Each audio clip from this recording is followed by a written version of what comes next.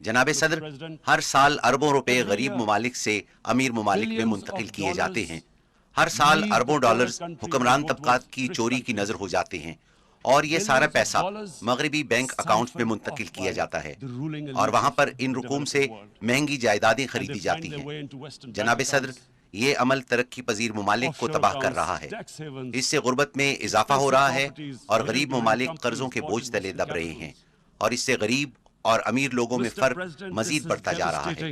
The developing world. This is causing more poverty, deaths. It's impoverishing the developing world. The difference between rich and poor countries is growing because of this. Money laundering, which money laundering اس وجہ سے ہو رہی ہے کیونکہ غریب ممالک سے امیر ممالک میں ہونے والی منی لانڈرنگ کو ویسے نہیں سمجھا جاتا جیسے منشیات سے حاصل کیا گیا پیسہ یا دہشت گردی کی مالی معاونت کے لیے استعمال ہونے والی مالی وسائل پر دنیا کی نظر ہے. غریب ممالک کو جس طرح اپنے بااثر طبقات لوٹ رہے ہیں، اس کو کوئی جرم تصور ہی نہیں کرتا.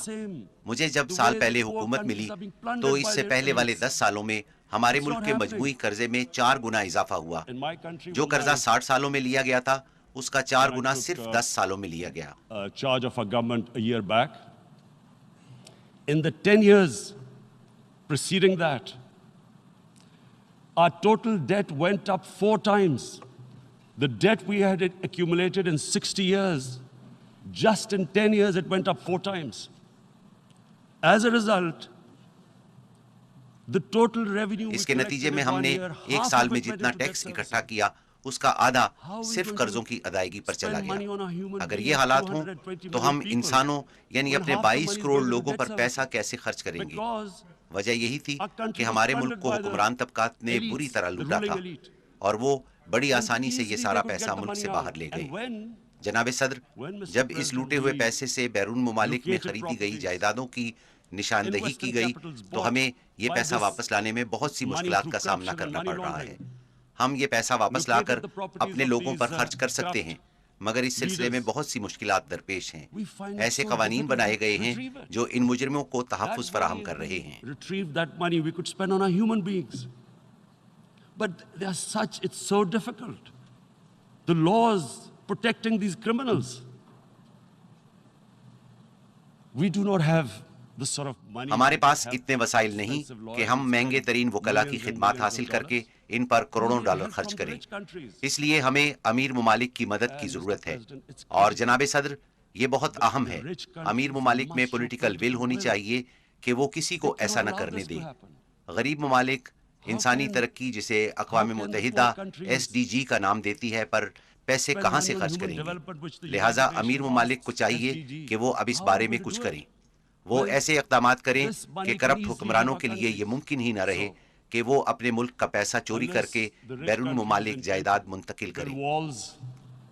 To stop economic refugees coming as we see right now, they must take action. They must take action now. It must be a deterrent.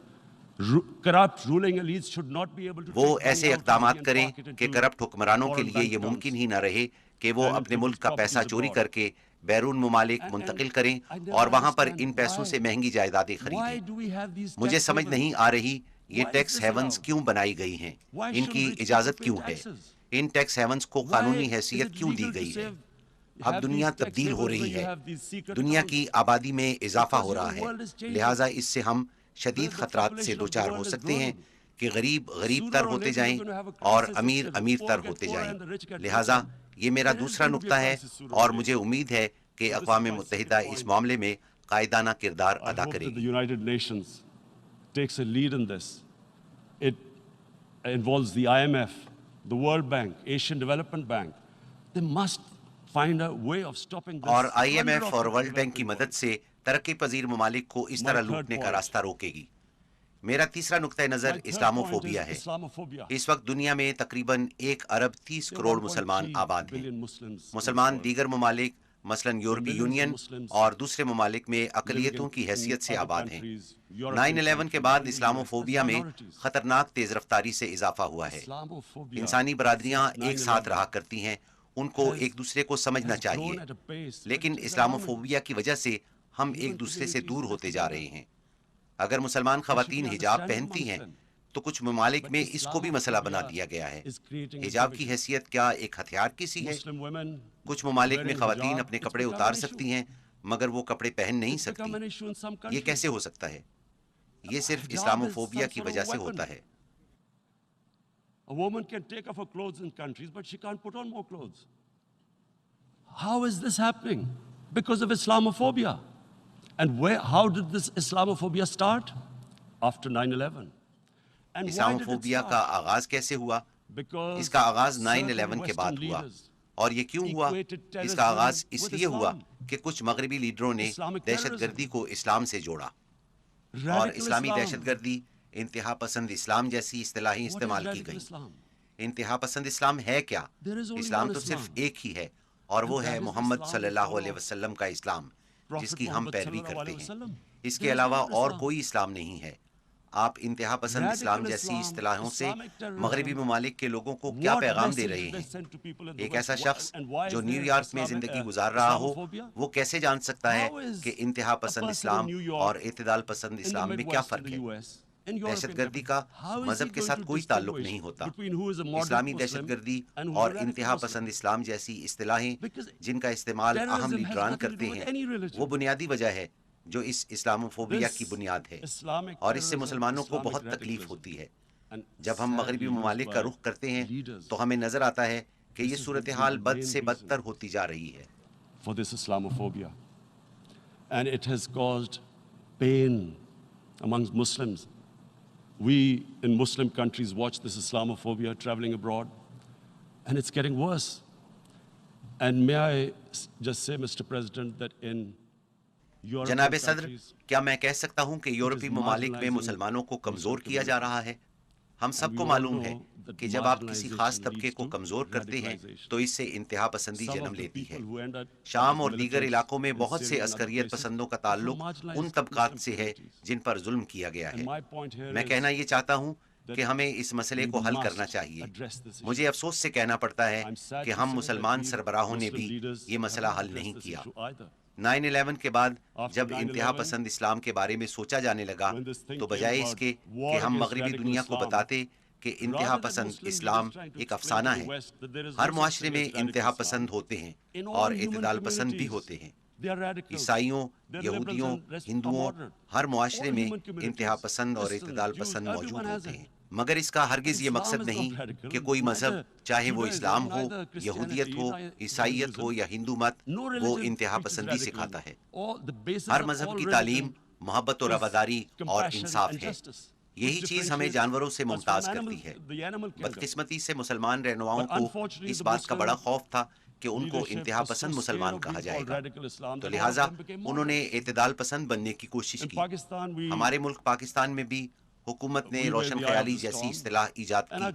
کسی کو نہیں معلوم کہ اس کا مطلب کیا ہے۔ وہ سمجھتے ہیں کہ شاید جو مغربی لباس سے بھی تن کرتا ہو وہی روشن خیال ہوتا ہے۔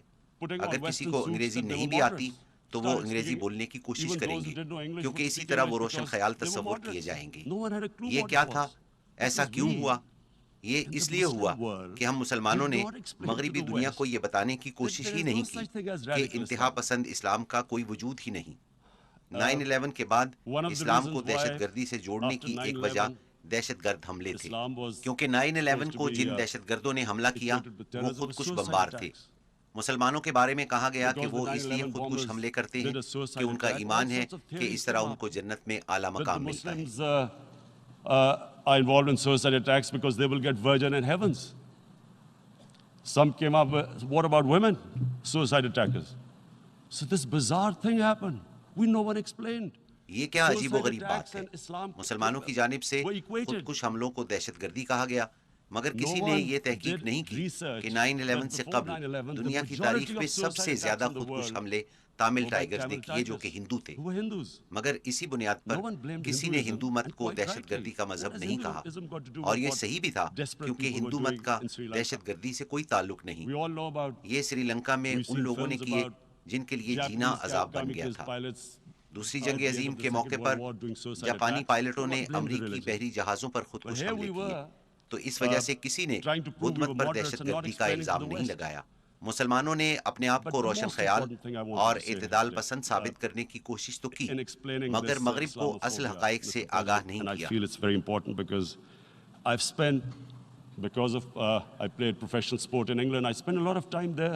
لہٰذا میں سمجھتا ہوں کہ اسلام فوبیا پر مغرب کو بتانا بہت ضروری ہے، کیونکہ میں مغرب میں بہت سال رہا ہوں اور مجھے معلوم ہے کہ مغربی لوگ مذہب کو اس نظر سے نہیں دیکھتے جس نظر سے ہم مذہب کو دیکھتے ہیں، اور یہ کہ اسلام کے بارے میں ان کی غلط فہمی کیسے پیدا ہوئی۔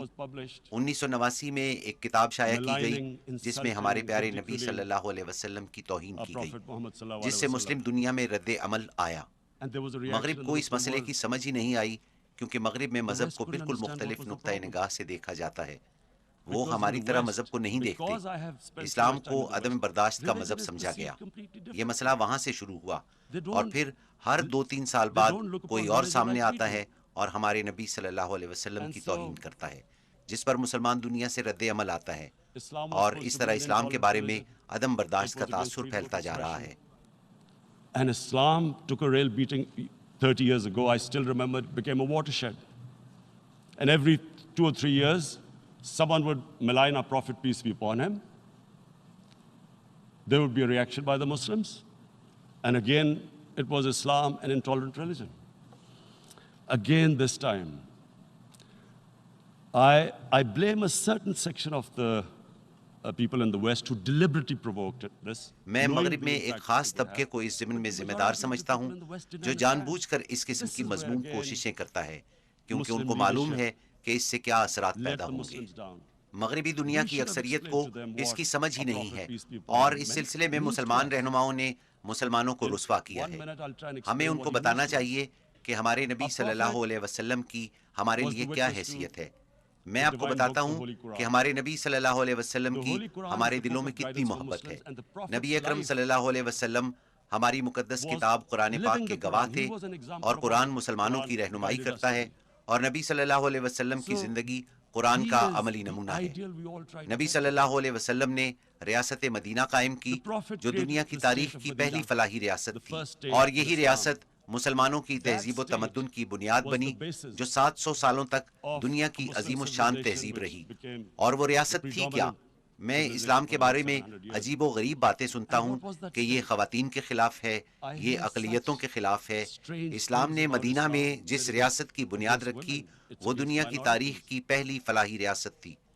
یہ وہ ریاست تھی جس نے پہلی دفعہ ناداروں، بیواؤں، یتیموں اور معذوروں کی ذمہ داری لی، امیروں سے ٹیکس وصول کیا اور غریبوں پر خرچ کیا۔ The state took responsibility of the weak, widows, orphans, poor people, handicapped. It taxed the rich, spent the money on the poor. The state announced that all human beings are children of Adam. Hence, ریاست نے اعلان کیا کہ تمام انسان حضرت آدم علیہ السلام کی اولاد ہیں۔ رنگ و نسل کی بنیاد پر ایک کو دوسرے پر کوئی فوقیت حاصل نہیں۔ پیغمبر اسلام صلی اللہ علیہ وسلم نے اعلان کیا کہ غلام کو آزاد کرنا بہت بڑی نیکی ہے۔ اس زمانے میں پورے معاشرے کی بنیاد غلامی پر تھی، مگر نبی صلی اللہ علیہ وسلم نے انسانیت کو غلامی سے آزاد کرنے کے لیے عملی اقدامات کیے۔ آپ نے اعلان کیا کہ غلاموں کو بھی برابر کا شہری سمجھا جائے۔ یہی وجہ تھی کہ مسلمانوں میں غلام بھی بادشاہ بنے۔ مصر اور ہندوستان میں غلاموں نے بادشاہی کی، اور پھر اقلیتوں کے ساتھ انتہائی اچھا برتاؤ کیا۔ اسلام کے بارے میں یہ تاثر غلط ہے کہ مسلمان اقلیتوں کا خیال نہیں کرتے۔ نبی صلی اللہ علیہ وسلم نے اعلان کیا کہ غیر مسلموں کی عبادت گاہوں کو تحفظ دیا جائے۔ آپ نے اعلان کیا کہ تمام شہری قانون کی نظر میں برابر ہیں۔ رنگ و نسل کی بنیاد پر انسانوں میں کوئی تفریق نہیں۔ میں ہمیشہ اس کیس کی مثال دیتا ہوں کہ اسلام میں چوتھے خلیفہ حضرت علی رضی اللہ تعالیٰ عنہ جو سربراہ مملکت تھے، ایک یہودی سے مقدمہ ہارے تھے۔ to protect the places of worship of all religions. He announced that every person is equal in front of law, whatever his religion or his color. And this incredible case, and I always quote this, that the fourth Khalifa, the head of state of Medina, he lost a court case against a Jewish citizen. سب سے پہلے تو اس سے یہ ظاہر ہوتا ہے کہ تمام شہری قانون کی نظر میں برابر تھے، قانون سے کوئی بالا تر نہیں تھا۔ دوسری بات یہ کہ ریاست مدینہ میں یہودی بھی برابر کے شہری تھے۔ اس سے یہ بھی ثابت ہوتا ہے کہ جب مسلمان معاشرہ اقلیتوں کے حقوق سلب کرتا ہے تو وہ اسلام اور نبی صلی اللہ علیہ وسلم کی تعلیمات سے روگردانی کرتا ہے۔ لہٰذا یہ بہت اہم ہے کہ یہ سمجھنے کی کوشش کی جائے کہ نبی صلی اللہ علیہ وسلم ہمارے دلوں میں رہتے ہیں۔ تو جب ہمارے نبی کی شان میں گستاخی کی جاتی ہے تو ہمارے دلوں کو درد پہنچتا ہے، اور ہمیں اس بات کا علم ہے کہ دل کا درد طبعی درد کے مقابلے میں بہت اذیت ناک اور دردناک ہوتا ہے۔ یہی وجہ ہے کہ مسلمانوں سے رد عمل آتا ہے۔ میں نے ہمیشہ سے یہ تصور کیا کہ جب بھی مجھے موقع ملے گا تو میں دنیا کو، بالخصوص مغربی دنیا کو بتانے کی کوشش کروں گا، کیونکہ مغربی دنیا میں لوگوں کو علم ہی نہیں کہ یہ کتنا حساس معاملہ ہے۔ to the world community, especially to the Western community, because having lived in the Western community, people didn't understand this. When I first went as a teenager to England, there was a... جب میں ایک نوجوان کی حیثیت سے England گیا تو اس زمانے میں حضرت عیسیٰ علیہ السلام پر ایک کامیڈی فلم بنائی گئی تھی، مگر مسلمان معاشرے میں ایسی چیزوں کا سوچا بھی نہیں جا سکتا۔ لہٰذا ہمیں بتانے کی ضرورت ہے کہ ان چیزوں سے کیسے مسلمانوں کے دلوں کو دکھ پہنچتا ہے۔ مغربی معاشروں میں یہودیوں کے قتل عام کے بارے میں بڑی حساسیت پائی جاتی ہے، اور ہونی بھی چاہیے، کیونکہ جن چیزوں سے ان کے دلوں کو دکھ پہنچتا ہے ان کے بارے میں حساسیت ہونی چاہیے، مگر یہی جذبات مسلمانوں کے بارے میں بھی ہونے چاہیے۔ اظہار رائے کی آزادی کے بہانے ایسا کام نہ کیجیے جس سے ہمارے دلوں کو تکلیف پہنچتی ہے۔ ہمارے نبی صلی اللہ علیہ وسلم کی توہین اور بے حرمتی ہرگز نہ کیجیے۔ بس ہم صرف اتنا ہی چاہتے ہیں۔ اور جناب صدر، میں چوتھے نقطے کی طرف آتا ہوں جو میری نظر میں سب سے اہم ہے، اور یہی وجہ ہے کہ میں یہاں آیا ہوں، اور یہ مسئلہ ہے کشمیر کی موجودہ صورتحال۔ اس مسئلے پر آنے سے پہلے میں ایک بات واضح کرنا چاہتا ہوں کہ جب میں اقتدار میں آیا تو یہ میری اولین ترجیح تھی کہ پاکستان ہر وہ کوشش کرے گا جو امن کے لیے سود مند ثابت ہو۔ ہم دہشت گردی کے خلاف جنگ کے مشکل مرحلے سے گزرے۔ 2001 کے بعد ہم امریکہ کی دہشت گردی کے خلاف جنگ کا حصہ بنے، اور یہ پاکستان کی تاریخ کا بدترین دور تھا، کیونکہ اس جنگ میں پاکستان کے 70,000 شہری شہید ہوئے اور معیشت کو 150 ارب ڈالر سے زیادہ نقصان ہوا۔ And Pakistan went through one of its worst periods where 70,000 Pakistanis died and over 150 billion was lost to our economy. And Mr. President, I opposed the war because in the 80s Pakistan had joined the Western countries. جناب صدر، میں اس جنگ کے خلاف تھا کیونکہ 80 کی دہائی میں سوویت یونین کے خلاف جب افغان جہاد شروع ہوا تو ہم اس کا حصہ بنے، اور ان کو مغربی طاقتوں نے فنڈ کیا۔ گوریلا جنگ کے لیے مجاہدین کے گروپ بنائے گئے جنہیں پاکستان آرمی نے تربیت دی، اور مغربی ممالک بالخصوص امریکہ نے مالی امداد فراہم کی۔ اس کو افغانستان میں جدوجہد آزادی کا نام دیا گیا۔ روسیوں نے انہیں دہشت گرد کہا، مگر ہم نے انہیں مجاہدین کہا۔ 1989 میں سوویت یونین کو شکست ہوئی تو امریکہ بھی واپس چلا گیا اور ہمیں تنہا چھوڑ دیا۔ The Americans packed up and left. Pakistan was left with these groups. Come 9/11. پھر سن 2001 میں امریکہ نے افغانستان پر قبضہ کیا اور پاکستان بھی اس جنگ کا حصہ بنا۔ میں جنگ کے خلاف کیوں تھا؟ اس کی وجہ ہی یہ تھی کہ ہم نے ان مجاہدین کی پہلے ذہن سازی کی، اس لیے جب ہم نے افغانستان میں امریکہ کا ساتھ دیا تو یہ سارے مجاہدین ہمارے خلاف ہو گئے۔ میں اپنی حکومت سے کہتا تھا کہ ہمیں غیر جانبدار رہنا چاہیے تھا، کیونکہ غیر جانبدار حیثیت سے ہم ان کو کنٹرول کر سکتے ہیں، مگر جب ان کے خلاف جنگ کا حصہ بنے تو وہ ہمارے بھی دشمن بن گئے، اور اس طرح ہم ایک خوفناک صورتحال سے دوچار ہوئے اور ہمارے 70,000 لوگ شہید ہوئے۔ یہ نقصان ہم نے ایک ایسی جنگ میں اٹھایا جس سے ہمارا کچھ لینا دینا نہیں تھا۔ You become collaborators and they will attack you, which is what happened. They turned against us. We went through a nightmare. 70,000 people killed in a war we had nothing to do with. No Pakistani was involved in 9/11. Taliban Afghanistan میں تھے، القاعدہ افغانستان میں تھی، ہمارا اس سے کیا تعلق تھا؟ مگر ہم نے 70,000 لوگ شہید کروائے۔ تو لہٰذا جب میں اقتدار میں آیا تو ہم نے فیصلہ کیا کہ ان گروپس میں سے جو کچھ بھی بچا ہے ہم انہیں ختم کریں گے، اور یہ فیصلہ صرف ہم نے نہیں کیا بلکہ پاکستان کی تمام سیاسی جماعتوں نے مشترکہ فیصلہ کیا، مگر بدقسمتی سے اس پر عمل نہیں ہوا۔ لہٰذا جب میں اقتدار میں آیا تو ہم نے فیصلہ کیا کہ ہم ان تمام گروپس کو ختم کریں گے، اور مجھے معلوم ہے کہ بھارت ہم پر اب بھی یہ الزام لگا رہا ہے کہ ہم اب بھی ان گروپس کو پال رہے ہیں، مگر میں اقوام متحدہ سے درخواست کرتا ہوں کہ مبصرین کا گروپ بھیجیں اور دیکھیں کہ آیا واقعی پاکستان میں کہیں پر دہشت گردوں کا کوئی ٹھکانہ بچا ہے۔ مگر ہم نے فیصلہ کیا کہ پاکستان میں کسی عسکری تنظیم کا کوئی وجود نہیں ہوگا۔ اس مسئلے پر بات کرنے سے پہلے میں آپ کو اس پس منظر سے آگاہ کرنا چاہتا تھا۔ دوسری بات یہ ہے کہ ہم نے اپنے ہمسایوں سے تعلقات کو بہتر کرنے کی کوشش کی۔ افغان سرحد پر ہم نے باڑ لگائی، اسی طرح ہم نے ایران کی سرحد پر اپنی نگرانی تیز کر دی ہے اور ان ہمسایہ ملکوں سے تعلقات کو بہتر کرنے کی کوشش کی ہے، اور بھارت کے ساتھ بھی تعلقات بہتر کرنے کی کوشش کی۔ Now let me just give you a little background about my relationship with India. Because of cricket, میں اگر بھارت کی بات کروں تو بھارت میں کرکٹ کی نسبت سے میرے بہت سارے مداح ہیں۔ برِ صغیر میں کرکٹ سے لوگ بے پناہ لگاؤ رکھتے ہیں۔ میرے ہندوستان میں بہت سارے دوست ہیں اور مجھے بھارت جانا بہت اچھا لگتا ہے، تو لہٰذا جب میری پارٹی اقتدار میں آئی تو سب سے پہلے ہم نے بھارت سے رابطہ کیا۔ میں نے نریندر مودی سے بات کی کہ ہمارے ایک جیسے مسائل ہیں، جیسے ماحولیاتی تبدیلی اور غربت، آئیں ہم مل کر اپنے مسائل باہمی تجارت سے حل کریں اور اعتماد کی بنیاد پر تعلقات قائم کریں۔ نریندر مودی نے مجھے بتایا کہ پاکستان سے دہشت گردی کے حملے ہوتے ہیں۔ میں نے ان سے کہا ہمیں بھی آپ کی طرف سے بلوچستان میں دہشت گردی کا سامنا ہے۔ کلبھوشن یادو نے جو جاسوسی کرتے ہوئے پکڑا گیا تسلیم کیا کہ وہ کراچی اور بلوچستان میں جاری دہشت گردی میں ملوث ہے۔ میں نے کہا آؤ اس سے آگے بڑھیں، ہماری اولین ترجیح ہمارے عوام ہونے چاہیے۔ دنیا میں سب سے زیادہ غریب برِ صغیر میں بستے ہیں، بدقسمتی سے اس میں کوئی پیش رفت نہیں ہوئی۔ Let's move forward. Our main priority should be our people.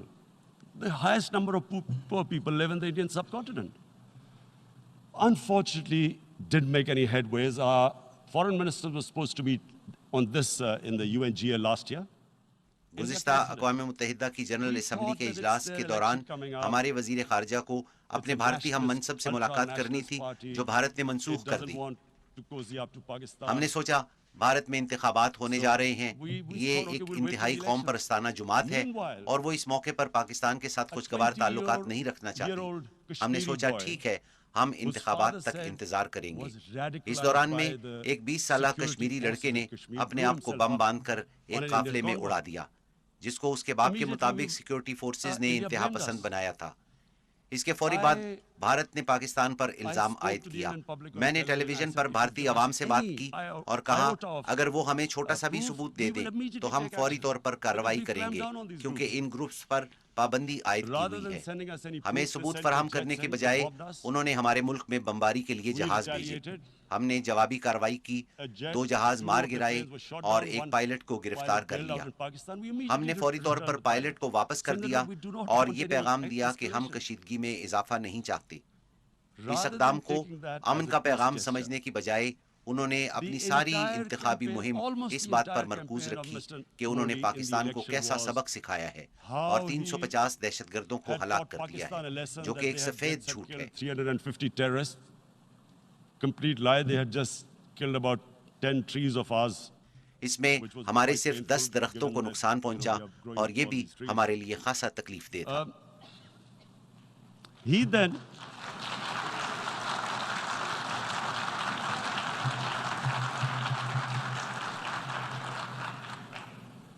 the election campaign, انتخابی مہم میں مودی نے کہا یہ صرف ایک ٹریلر ہے اور فلم ابھی باقی ہے اور ہم نے پاکستان میں جا کر انہیں سبق سکھایا ہے۔ یہ ان کی انتخابی مہم تھی۔ میں نے سوچا کہ سیاستدان انتخابات میں کامیابی کے لیے اس طرح کی بیان بازی کرتے ہیں اور انتخابات کے بعد ہمارے تعلقات معمول پر آ جائیں گے، مگر جو ہی انتخابات ختم ہوئے ہم نے بھارت سے رابطہ کیا مگر کوئی جواب نہ آیا، اور پھر معلوم ہوا کہ وہ ہمیں FATF کے ذریعے بلیک لسٹ کرانا چاہتے ہیں تاکہ ہم دیوالیہ ہو جائیں۔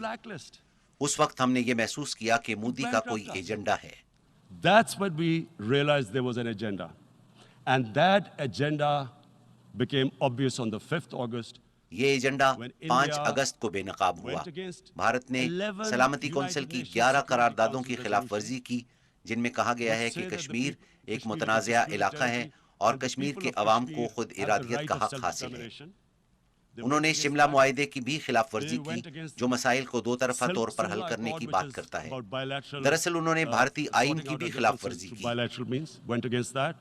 They actually went against the Indian Constitution. Illegally, they revoked Article 370, which gave Kashmir the special status. جب انہوں نے غیر قانونی طور پر آرٹیکل 370 کو منسوخ کیا جس کے ذریعے کشمیر کو خصوصی حیثیت دی گئی تھی، انہوں نے کشمیر میں 1,80,000 اضافی فوجی بھجوائے۔ اب کشمیر میں بھارتی فوج کی مجموعی تعداد 9 لاکھ ہے اور انہوں نے 80 لاکھ کشمیریوں کو کرفیو لگا کر محصور کیا ہوا ہے۔ Mr. President, now I just briefly want to make the people understand. جناب صدر، میں آپ کو مختصر طور پر یہ بات سمجھانا چاہتا ہوں کہ کوئی ایسا کیسے کر سکتا ہے، اور مجھے یہ واضح کرنا ہوگا کہ آر ایس ایس کیا ہے۔ Narendra Modi R S S کا تاحیات ممبر ہے۔ Mr. Narendra Modi is a life member of RSS. RSS was an organization that was inspired by Adolf Hitler and Mussolini, came about in 1925. R S S Hitler اور Mussolini سے متاثر ہے جس کا قیام 1925 میں عمل میں آیا۔ یہ نسلی امتیاز پر یقین رکھتے ہیں۔ وہ یہ بھی مانتے ہیں کہ وہ آریائی نسل سے ہیں۔ نازی ازم کو ماننے والے بھی یہی کہتے تھے۔ جو میں کہہ رہا ہوں اس کی تصدیق کی جا سکتی ہے۔ یہ وقت معلوماتی انقلاب کا ہے۔ آپ جاننے کے لیے گوگل کی مدد لے سکتے ہیں۔ میرے لیے یہ بہت اہم ہے کہ وضاحت کروں تاکہ معلوم ہو کہ اس وقت بھارت میں کیا ہو رہا ہے۔ آر ایس ایس بھارت میں مسلمانوں کی نسل کشی پر یقین رکھتی ہے۔ ان کا اولین نقطۂ نظر ہندوؤں کی بالادستی اور مسلمانوں اور عیسائیوں کے لیے نفرت ہے۔ It was hatred for the Muslims and for the Christians because they believed that this golden age of Hindu civilization was stopped because of Muslim rule centuries back and then the British rule of India. وہ سمجھتے ہیں ہندو مت کی سنہری تہذیب کا تسلسل مسلمانوں اور برطانوی دور حکومت کی وجہ سے ٹوٹا۔ یہ بات کھلے عام کہی گئی۔ This is openly stated. You look at the founding fathers of RSS. آپ آر ایس ایس کے بانیوں پر نظر ڈالیں، آپ گوگل پر جائیں تو سب معلوم ہو جائے گا۔ Just Google them and you'll find out. And this ideology of hate is what murdered the great Mahatma Gandhi in 1948. 1948 میں عظیم لیڈر مہاتما گاندھی کے قتل کی وجہ یہی نفرت پر مبنی نظریہ تھا، اور پھر سن 2002 میں یہی نظریہ تھا جب مودی نے گجرات میں مسلمانوں کا منظم قتل عام کیا جب وہ وزیر اعلیٰ تھے۔ He allowed 3 days for these RSS goons who were inspired by the Hitler brown shirts. They actually wear brown shirts. This R S S کے گنڈے 3 روز تک مسلمانوں کا قتل عام کرتے رہے، جنہوں نے 2000 مسلمانوں کو بے دردی سے قتل کیا۔ انہوں نے ہٹلر کی پسندیدہ براؤن رنگ کی قمیصیں پہن رکھی تھی۔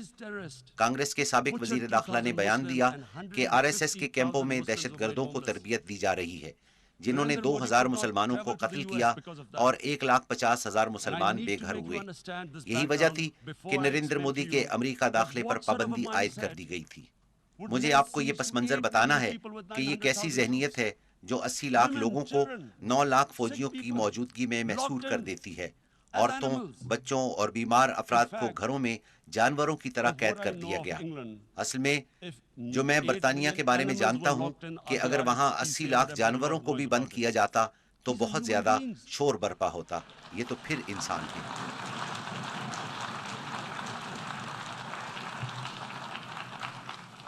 And Mr. President, what comes جناب صدر، نسلی امتیاز سے تکبر جنم لیتا ہے اور ان کا آپس میں گہرا تعلق ہے۔ تکبر ہی افراد سے غلط اور ظالمانہ اقدام کرواتا ہے، جیسے کہ نریندر مودی نے کیا۔